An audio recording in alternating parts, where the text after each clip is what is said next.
Di sebuah desa terpencil bernama Waringin Jaya, berdirilah sebatang pohon beringin raksasa di tengah lapangan yang sengaja dibiarkan kosong. Pohon itu tampak seperti makhluk hidup yang sedang tidur. Tubuhnya menjulang tinggi, akarnya menjalar ke segala arah, mencuat dari tanah seperti tangan-tangan besar yang mencengkeram bumi. Tidak ada satupun warga yang berani menebang, memangkas, bahkan menyentuh pohon itu. Sudah sejak lama pohon itu dianggap keramat. Konon katanya, pohon itu adalah penjaga desa. Siapapun yang berani mengusiknya akan mendapat balasan dari sesuatu yang tidak kasat mata. Namun bukan hanya pohon itu yang membuat orang merinding. Di bawah rindangnya, berdiri sebuah motor tua berwarna hitam legam, usang, dan penuh karat. Motor itu seolah menyatu dengan pohon, seperti telah menjadi fosil yang dikubur waktu. Tidak ada yang tahu dari mana datangnya, atau siapa pemiliknya. Tapi motor itu selalu ada di sana, setiap hari, di posisi yang sama. Anehnya, meski diterpa hujan dan panas bertahun-tahun, motor itu tidak lapuk sepenuhnya. Ia tetap kokoh berdiri, tak bisa dipindahkan, seperti tertanam di tanah secara gaib. Anak-anak kecil kadang nekat mendekat karena penasaran. Mereka ingin menyentuh, duduk, atau hanya berfoto di atas motor itu. Namun setiap kali mereka mencoba, angin kencang tiba-tiba berembus dari arah pohon. Daun-daun gemeretak seperti bisikan, dan suhu sekitar mendadak turun. Anak-anak pun selalu lari ketakutan, menangis tanpa alasan. Para orang tua pun melarang keras anak-anak bermain di sekitar pohon, terutama saat matahari mulai tenggelam. Warga desa sudah menganggap keberadaan motor itu sebagai sesuatu yang ada tapi tak usah dipikirkan. Seperti luka lama yang dibiarkan kering sendiri. Konon, motor itu milik seorang pemuda bernama Rangga, yang menghilang 3 dekade lalu. Ia pamit untuk pulang dari acara malam takbiran, namun tak pernah sampai ke rumah. Keesokan harinya, motornya ditemukan diam di bawah pohon keramat, dengan posisi berdiri sempurna. Tidak ada jejak kaki, tidak ada tanda-tanda kerusakan. Rangga sendiri tidak pernah ditemukan. Sejak saat itu, motor itu seperti menjadi bagian dari kutukan. Beberapa orang sempat mencoba mengangkatnya, mendorongnya, bahkan menarik dengan tali. Namun ban motor seperti tertanam dalam tanah, dan orang yang menyentuhnya mengalami demam tinggi, muntah darah, atau mimpi buruk selama berhari-hari. Cerita-cerita itu terus berkembang, hingga banyak warga memilih untuk tidak mempercayainya, walaupun diam-diam mereka tetap menjaga jarak. Pernah suatu kali, seorang paranormal datang dari kota, mengaku bisa membuka tabir gaib dan menyelesaikan misteri pohon keramat. Ia duduk bersila di depan motor itu selama 2 jam. Wajahnya pucat saat bangun. Ia hanya mengatakan satu kalimat sebelum pergi, motor itu adalah kunci. Jangan pernah mengganggunya. Sejak itu, tidak ada lagi yang berani mencoba mengungkap rahasianya. Waktu terus berlalu, dan motor itu tetap di sana.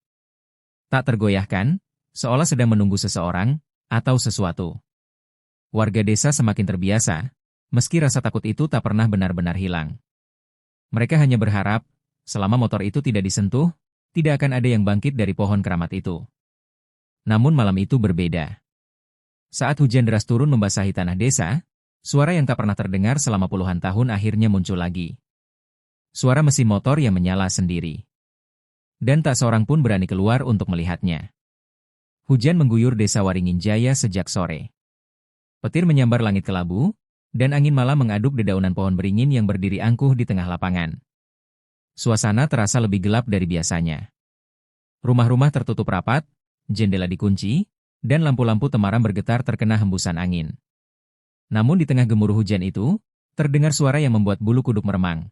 Suara motor tua menyala, menderu pelan namun stabil, seolah ada yang sedang memanaskan mesin. Warga yang tinggal paling dekat dengan lapangan, Pak Udin, sontak berdiri dari tempat duduknya di dekat tungku. Istrinya yang sedang menghangatkan air pun menghentikan gerakannya. Mereka saling pandang dalam diam. Tak perlu ada kata-kata, keduanya tahu, motor itu tidak pernah bisa dinyalakan. Bukan karena rusak, tapi karena sesuatu yang jauh lebih besar dari logika. Pak Udin mendekat ke jendela, mengintip dengan gemetar. Dari selatirai, ia melihat sesuatu yang membuat tubuhnya lemas. Di bawah derasnya hujan, motor tua itu menyala. Lampu depannya hidup, menyinari akar-akar beringin, dan knalpotnya menghembuskan asap tipis. Tapi tidak ada siapapun di sana. Tidak ada bayangan manusia, tidak ada gerakan. Motor itu menyala sendirian, dengan sendirinya. Pak Udin segera mundur, menutup tirai, dan menguncinya dengan tangan gemetar. Kita jangan keluar malam ini. Apapun yang terjadi, jangan buka pintu, bisiknya pada istrinya. Wanita tua itu hanya mengangguk, wajahnya pucat seperti orang yang baru melihat hantu. Mereka lalu duduk bersila di dekat tungku, membaca doa dalam hati. Keesokan paginya, berita menyebar cepat. Beberapa warga lain juga mendengar suara mesin. Bahkan Pak RT yang rumahnya berseberangan langsung dengan lapangan mengaku melihat lampu motor menyala terang, lalu tiba-tiba padam tepat jam 3 dini hari. Tidak ada bekas ban di tanah, tidak ada jejak air, seolah motor itu memang tidak pernah bergerak. Tapi seluruh desa tahu, malam itu ada yang bangkit. Yang paling membuat panik adalah kabar dari Pak Lurah. Ia menerima laporan bahwa seorang anak muda bernama Ilham, siswa SMK yang gemar nongkrong di sekitar lapangan, tidak pulang sejak malam sebelumnya. Sepeda motornya masih ada di rumah. Ia pamit hendak membeli rokok di warung, tapi sejak keluar rumah, tak ada yang melihatnya lagi. Warga mulai panik. Mereka mendatangi rumah orang tua Ilham, menawarkan bantuan. Pencarian kecil-kecilan dilakukan, menyusuri gang dan jalan menuju lapangan. Tapi tak ada satupun jejak Ilham. Tidak di warung, tidak di jalan utama, dan tentu saja, tidak di sekitar pohon keramat. Lapangan itu seolah tak tersentuh, namun tetap terasa dingin dan menyeramkan. Motor tua itu berdiri diam, seperti biasa, seakan mengejek siapapun yang berani menantang misterinya. Siang itu, langit masih kelabu. Pak Lurah akhirnya mengambil keputusan untuk mendatangkan kembali seorang paranormal, bukan sembarangan, tapi yang dulu pernah memperingatkan bahwa motor itu adalah kunci. Paranormal itu bernama Mbah Suro, seorang pria tua dari pegunungan selatan yang konon bisa melihat yang tak terlihat. Warga hanya bisa berharap, Mbah Suro mampu menjawab pertanyaan yang selama ini hanya mereka bisikan dalam ketakutan. Apa sebenarnya yang disimpan oleh pohon keramat itu? Dan kenapa motor tua itu kembali hidup? Sore itu langit masih murung ketika Mbah Suro akhirnya tiba di desa Waringin Jaya. Ia datang dengan berjalan kaki, ditemani seorang pemuda pembawa peralatan ritual. Tubuhnya kecil dan kurus, namun sorot matanya tajam, seperti bisa menembus dinding-dinding waktu. Tak banyak bicara, Mbah Suro langsung menuju lapangan, berhenti sekitar 5 meter dari pohon beringin dan motor tua yang tetap berdiri membisu. Ia memejamkan mata, menghirup udara di sekelilingnya, lalu bergumam lirih, sudah terbuka. Warga berkumpul di kejauhan, tak ada yang berani mendekat. Pak Lurah menghampiri Mbah Suro dan bertanya dengan nada gelisah, apa maksudnya, Mbah? Mbah Suro tidak menjawab langsung. Ia malah meminta disiapkan tempat menginap 1 malam saja. Malam nanti, katanya, ia akan berbicara. Tapi ia memberi satu peringatan, sebelum matahari terbenam, tidak ada seorang pun yang boleh mendekati pohon itu, terutama anak-anak dan wanita hamil. Malam tiba, dan di balai desa, Mbah Suro duduk bersila dikelilingi warga terpilih, Pak Lurah, Pak RT, dan beberapa sesepuh. Suasana hening, hanya suara jangkrik dan angin malam yang menemani. Lalu Mbah Suro mulai bercerita. 32 tahun lalu, katanya pelan, motor itu bukan sekadar alat transportasi. Itu adalah alat pemanggil. Semua terdiam. Mbah Suro melanjutkan. Dahulu, ada seorang pemuda bernama Rangga. Ia bukan warga asli desa ini, tapi sering datang karena memiliki hubungan dengan seorang gadis desa. Rangga dikenal pendiam, sering menyendiri di pinggir lapangan, duduk di bawah pohon beringin dengan motornya. Banyak yang menganggapnya aneh, karena ia sering terlihat berbicara sendiri sambil menaburkan bunga di sekitar akar pohon. Yang tidak diketahui orang-orang saat itu adalah, Rangga sedang mempelajari ilmu pemanggil roh penjaga tanah. Ia terobsesi dengan kepercayaan kuno bahwa pohon beringin tertentu bisa menjadi gerbang antara dunia manusia dan alam gaib. Ia percaya, jika bisa membuka gerbang itu, ia akan mendapat kekuatan yang tak bisa dikalahkan siapapun. Tujuannya? Tidak jelas. Tapi menurut Mbah Suro, niat Rangga tidak baik. Rangga sering bermimpi tentang sosok bayangan yang muncul dari batang pohon. Sosok itu menawarkan kekuatan dan umur panjang, tapi dengan syarat, Rangga harus menjadi penjaga gerbang dan menyerahkan sesuatu yang sangat berharga. Tidak ada yang tahu pasti apakah Rangga menerima tawaran itu. Tapi suatu malam, ia menghilang. Dan sejak malam itu, motor tuanya muncul sendiri di bawah pohon.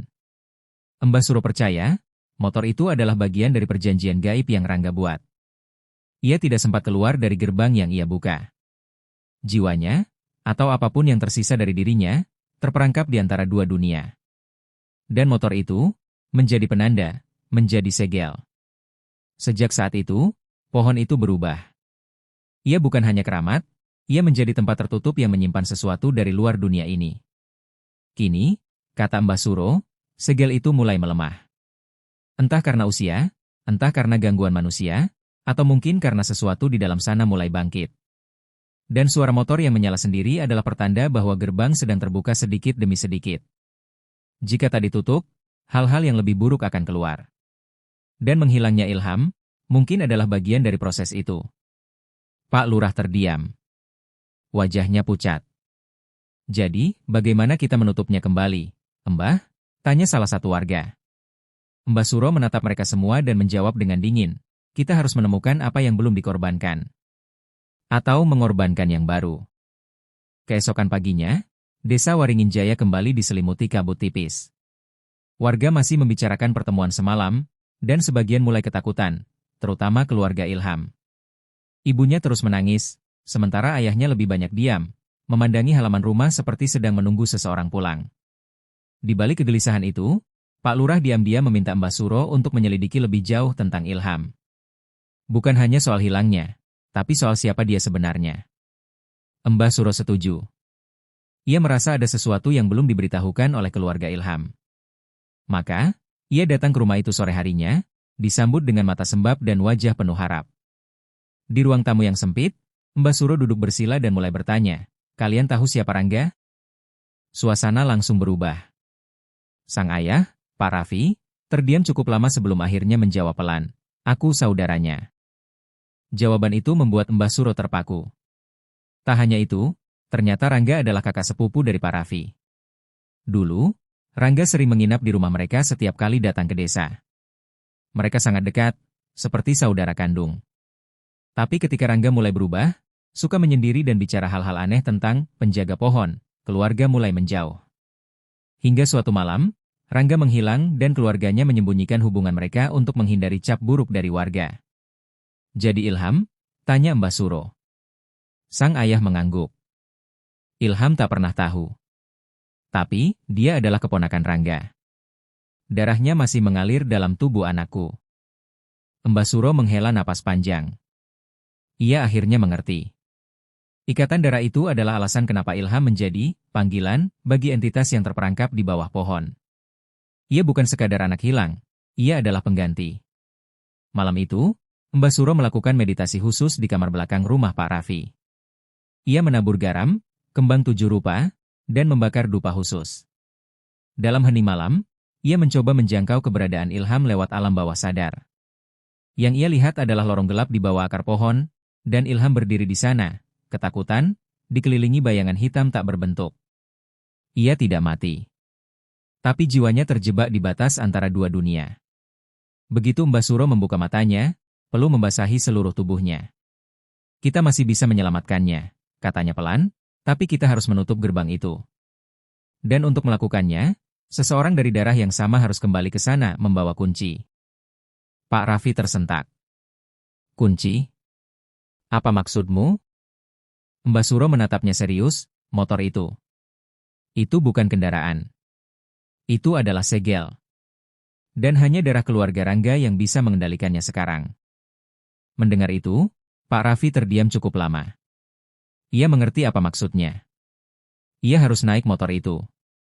Ia harus menjadi penawar untuk membuka jalan, bukan agar gerbang tetap terbuka, tapi untuk menarik kembali jiwa anaknya, sebelum semuanya terlambat. Tapi dalam hatinya, ada ketakutan besar. Sebab dulu, saat Rangga gagal menunaikan syarat, ia lenyap.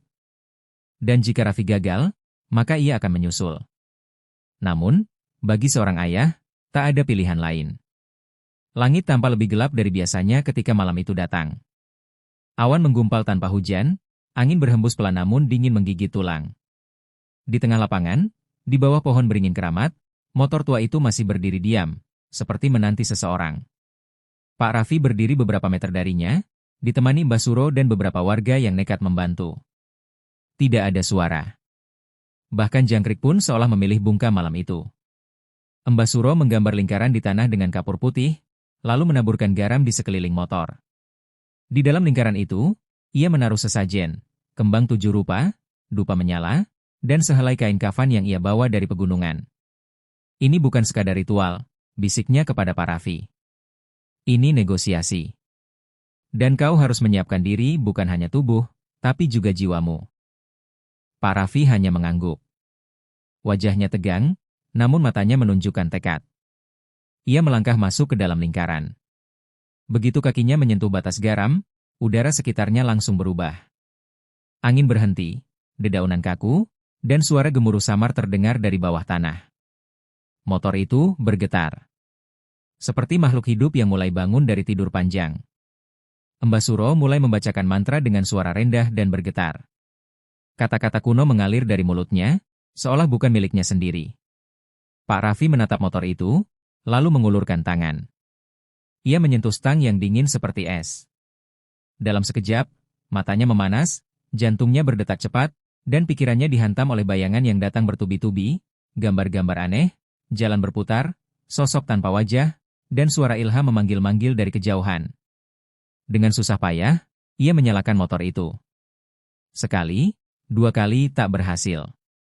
Tapi pada tarikan ketiga, suara mesin menyala dengan raungan rendah yang sangat tidak wajar.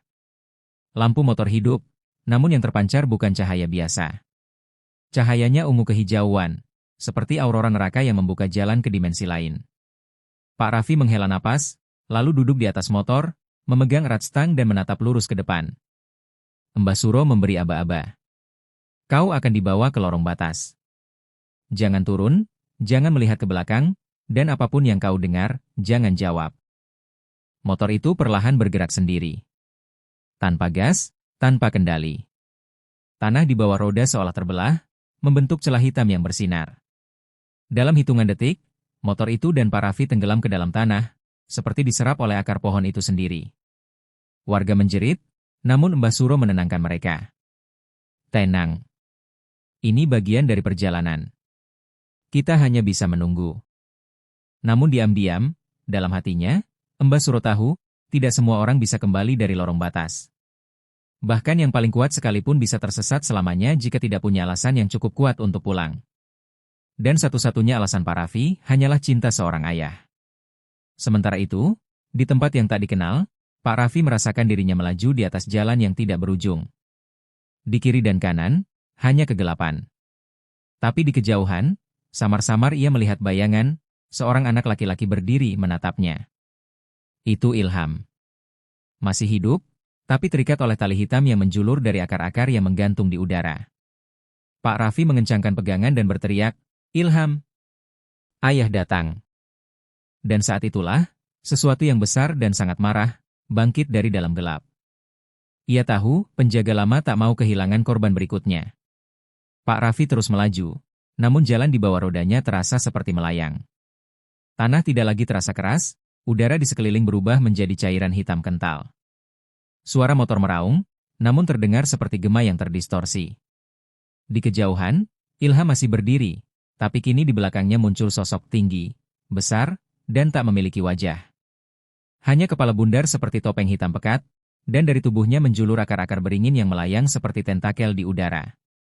Pak Raffi tahu, itulah penjaga gerbang. Makhluk yang menahan jiwa Ilham, dan mungkin juga puluhan jiwa lain yang tak pernah kembali.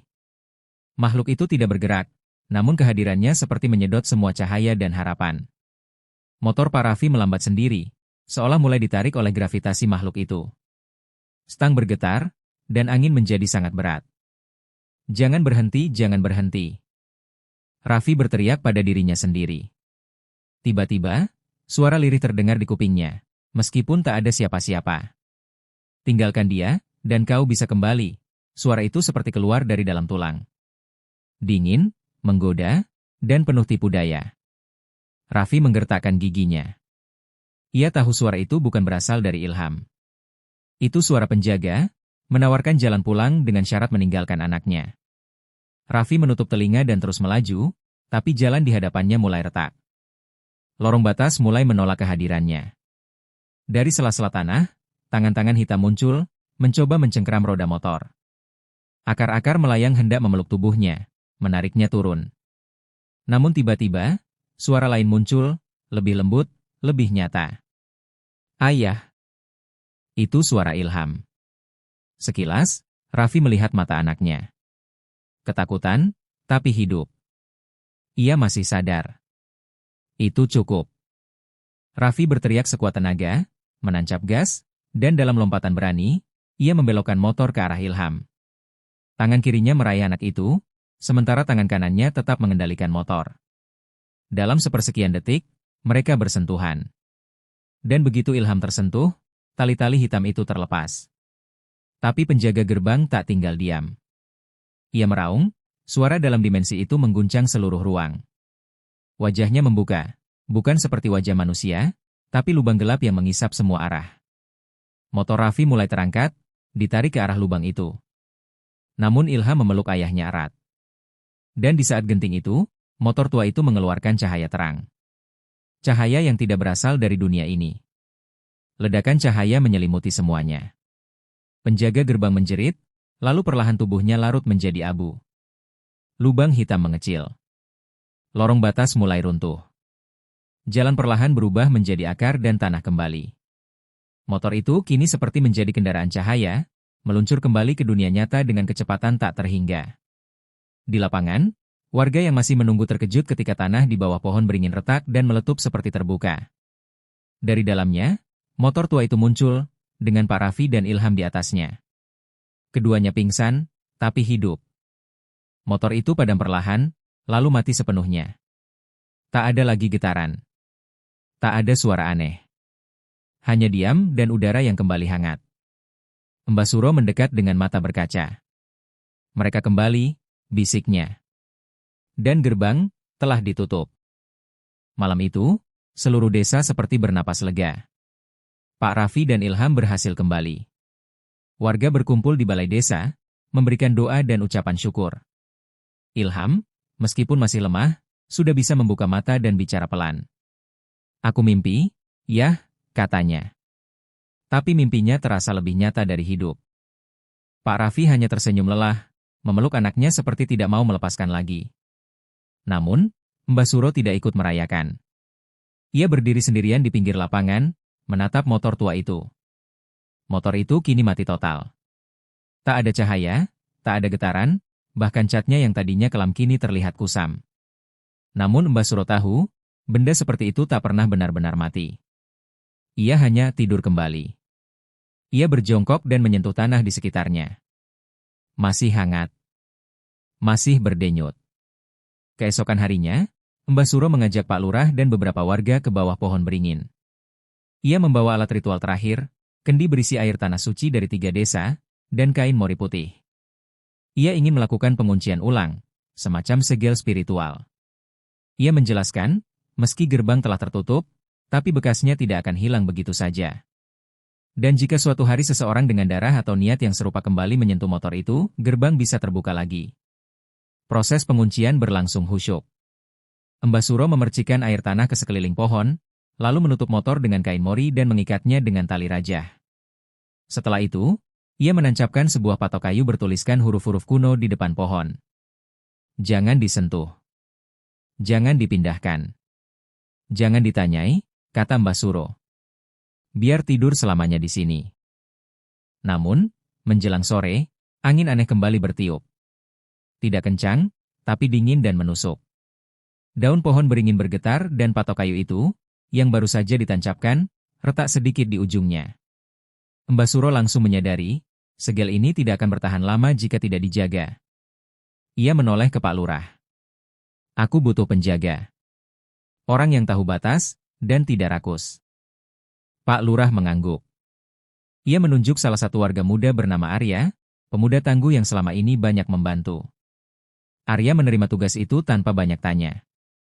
Ia diberi kalung dari akar pohon yang sudah dibersihkan dan dirajah, kalung pelindung yang hanya bisa dipakai oleh penjaga gerbang. Setiap malam, ia harus berjaga dari jauh, memastikan tidak ada yang mendekat atau mengusik. Sementara itu, Ilham mulai pulih. Tapi sejak kembali, ia sering diam memandangi jendela. Kadang bicara sendiri, kadang menulis sesuatu di kertas lalu menyobeknya. Ketika ditanya, ia hanya menjawab, suara itu belum hilang. Pak Raffi mulai khawatir. Mbah Suro menenangkan mereka, berkata bahwa itu hanya sisa getaran dari lorong batas, dan akan hilang dengan waktu. Tapi dalam hati, Mbah Suro tidak begitu yakin. Beberapa hari kemudian, malam kembali turun dengan kabut tipis. Arya sedang berjaga di pos kecil yang dibangun dekat lapangan.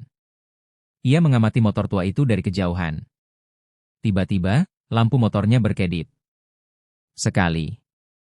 Lalu mati. Arya mengucek matanya, mencoba memastikan apa ia hanya lelah atau benar-benar melihatnya. Tapi saat menoleh kembali ke arah motor, kain mori yang membungkusnya sedikit tergeser. Seolah ada yang menyentuhnya dari dalam. Arya tidak tidur malam itu. Ia duduk gelisah di pos jaga, matanya terpaku ke arah motor tua di bawah pohon beringin.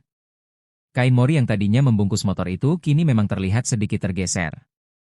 Awalnya ia mencoba menganggap itu hanya angin, tapi angin malam itu begitu pelan.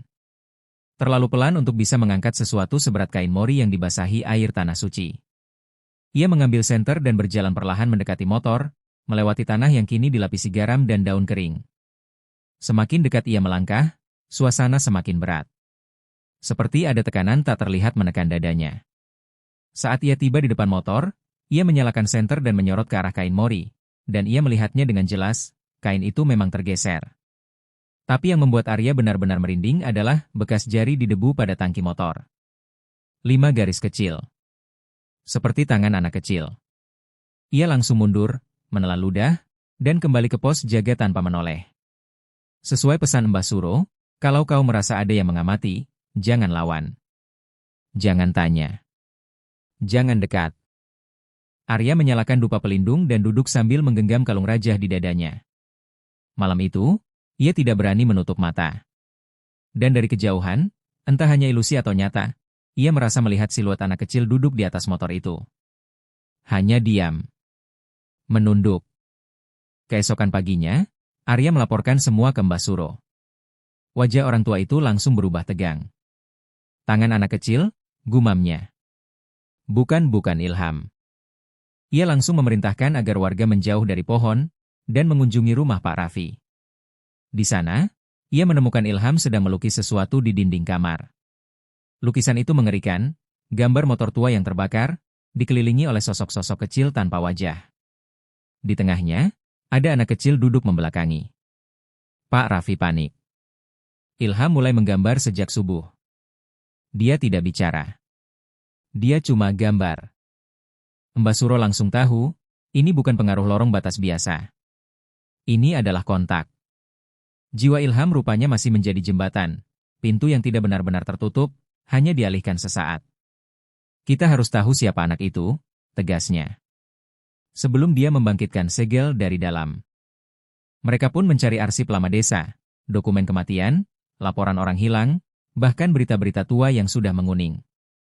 Hingga akhirnya mereka menemukan satu catatan. Seorang anak bernama Danu, cucu dari penjaga pohon keramat generasi pertama, hilang secara misterius 50 tahun lalu. Terakhir terlihat bermain dekat motor milik Rangga. Tapi jasadnya tak pernah ditemukan. Warga percaya ia diculik jin. Namun dari cerita nenek tua yang masih hidup, Danu diduga disembunyikan untuk menjaga segel dari dalam lorong batas. Ia tidak mati, tapi terperangkap. Kini, setelah Ilham menyentuh batas dan kembali, Danu seperti ikut menumpang. Ia belum ingin pergi. Ia masih ingin bermain. Mbah Suro menggenggam kepalanya. Ini lebih buruk dari yang kuduga. Yang kita pikir gerbang sudah tertutup, ternyata hanya berubah bentuk. Dan kuncinya sekarang ada pada Ilham. Sore itu, motor tua kembali mengeluarkan suara. Sangat pelan. Seperti suara anak kecil yang sedang tertawa, dari dalam tangki bensin kosong. Setelah penemuan mengerikan tentang Danu, Pak Raffi semakin gelisah. Ia tak pernah membayangkan anaknya bisa terjebak dalam permainan waktu yang begitu pelik. Malam itu, ia duduk di samping Ilham yang tertidur di kamar, wajahnya terbalut kecemasan. Ilham memang tampak pulih secara fisik, namun pikirannya masih terperangkap. Dalam mimpi-mimpinya, Ilham kerap melihat sosok anak kecil, Danu, yang memintanya untuk mengikuti dan bermain bersamanya. Ilham, ada sesuatu yang harus aku ceritakan padamu, Pak Raffi berkata pelan, memastikan tak ada suara di sekitar. Ia duduk di ujung ranjang anaknya, menatap wajah Ilham yang tampak damai. Danu bukanlah teman mainmu.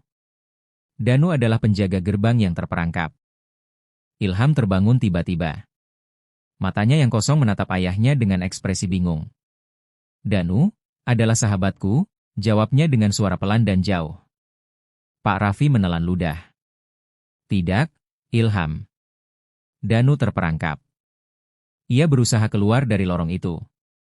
Dan kau adalah jalan yang ia butuhkan. Ilham menggelengkan kepala, berusaha memahami. Tapi aku tidak ingin menjadi jalan untuk sesuatu yang menakutkan, yah. Pak Raffi memegang tangan anaknya dengan lembut, kita harus melawan hal itu, Ilham. Segel harus dijaga. Jika Danu berhasil keluar, semuanya akan terbalik. Pak Raffi berdiri, lalu membuka jendela kamar Ilham. Angin malam berhembus masuk, dingin, seperti membawa pesan dari dunia lain. Kita harus membuat keputusan. Dan aku tidak akan membiarkan apapun merenggut anakku lagi.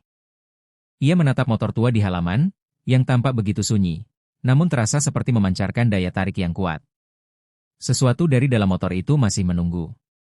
Malam itu, Mbah Suro kembali datang ke rumah Pak Raffi. Ia membawa sebuah kitab kuno yang sudah usang. Kita harus membuka gerbang itu sekali lagi, katanya, memulai ritual di halaman rumah.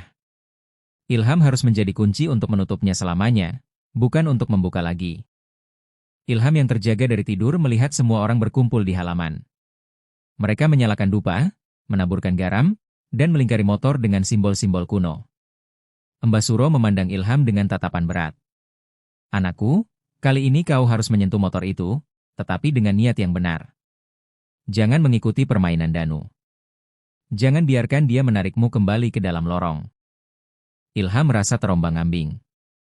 Ia melihat motor itu dengan penuh ketakutan. Sosok Danu muncul kembali di pikirannya, mengajaknya bermain. Tangan Danu yang tanpa wajah melambaikan tangan, seolah ingin mengajaknya pergi ke tempat yang tidak bisa ia lihat. Namun Ilham mengingat kata-kata ayahnya, kata-kata Mbah Suro.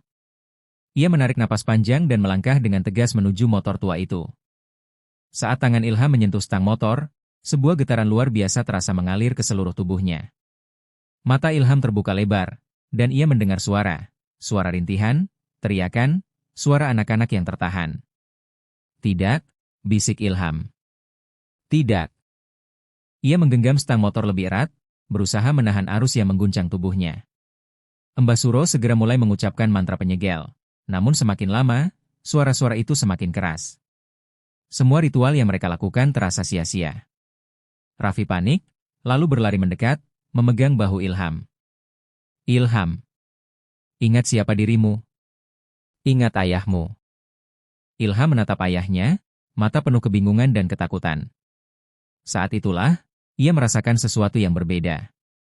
Sebuah kekuatan dalam dirinya mulai bangkit, kekuatan yang lebih kuat daripada suara-suara itu.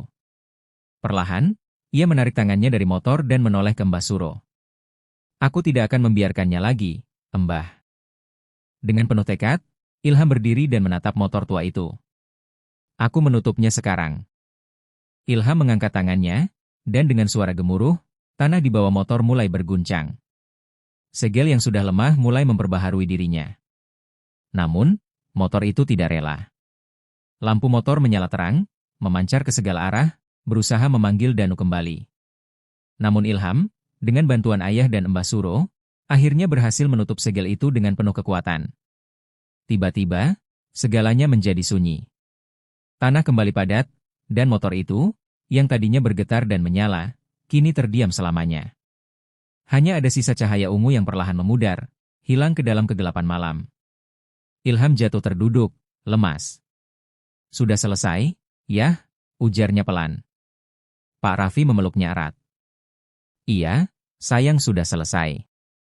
Namun, meskipun gerbang itu telah tertutup, sesuatu yang aneh tetap terasa di udara. Seperti ada yang menunggu, sesuatu yang lebih besar dari sekadar motor tua atau Danu. Sebuah ancaman yang akan muncul lagi, jika manusia tidak belajar untuk menghormati batas antara dunia.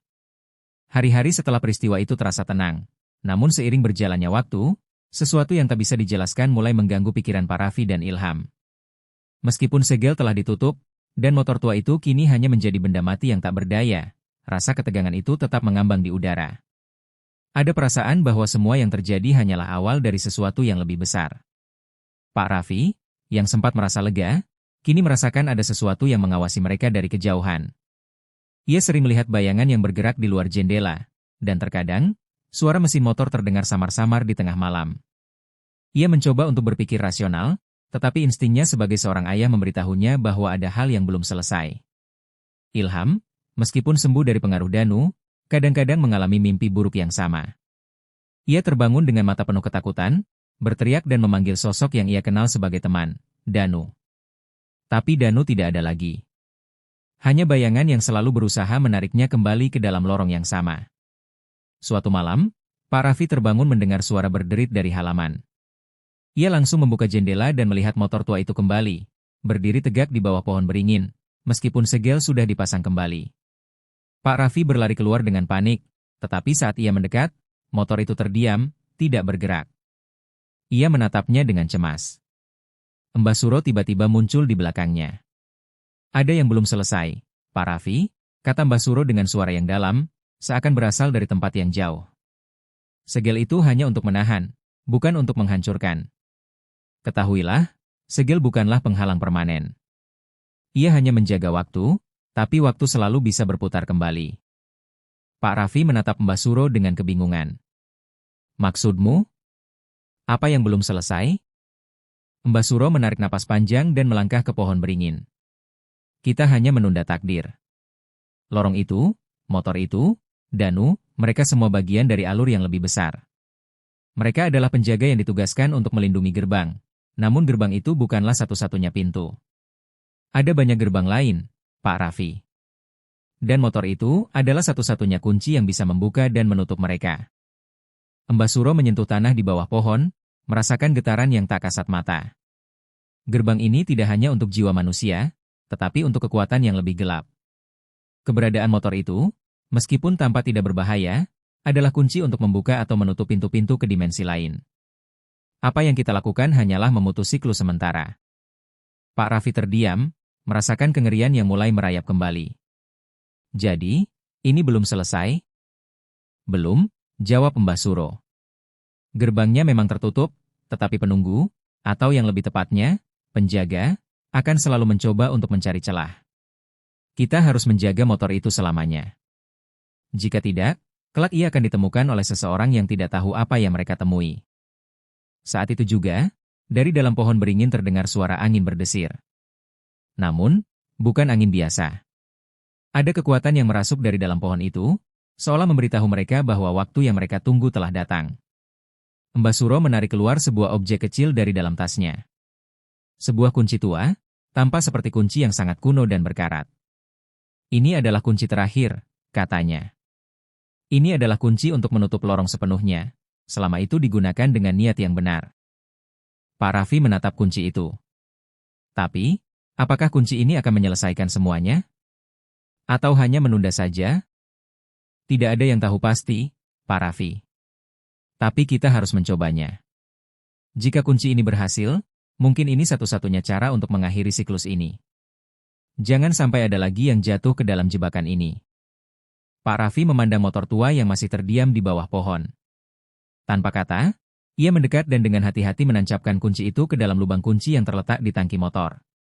Begitu kunci itu masuk, sebuah ledakan cahaya melesat keluar, menyelimuti motor itu dengan cahaya putih yang begitu terang. Tiba-tiba, semua terasa sunyi. Tidak ada lagi angin, tidak ada suara mesin. Hanya keheningan yang menenangkan. Kemudian, motor itu mulai melepaskan sisa-sisa energi gelap yang sebelumnya terperangkap di dalamnya. Perlahan, tubuh motor itu hancur, melepaskan debu abu yang terbawa angin. Seiring hancurnya motor, semua yang pernah terhubung dengan gerbang itu mulai memudar. Pohon beringin yang tadinya tampak hidup dan penuh misteri kini terlihat biasa saja, seperti pohon lainnya. Pak Raffi menatap ke sekelilingnya, merasakan ketenangan yang belum pernah ia rasakan sebelumnya. Apa yang terjadi, Mbah? Tanyanya dengan suara penuh harapan. Mbah Suro tersenyum, meskipun terlihat lelah. Segalanya kini berakhir. Namun ingat, Pak Raffi, bahwa alam ini tak pernah benar-benar berhenti berputar. Ada yang mungkin akan mencoba membuka pintu-pintu lain di masa depan. Tapi kali ini, kita telah menutupnya dengan benar.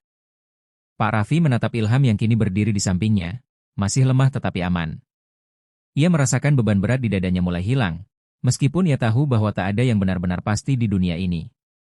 Lorong itu mungkin sudah tertutup untuk sekarang, namun siapa yang tahu apa yang akan datang di masa depan?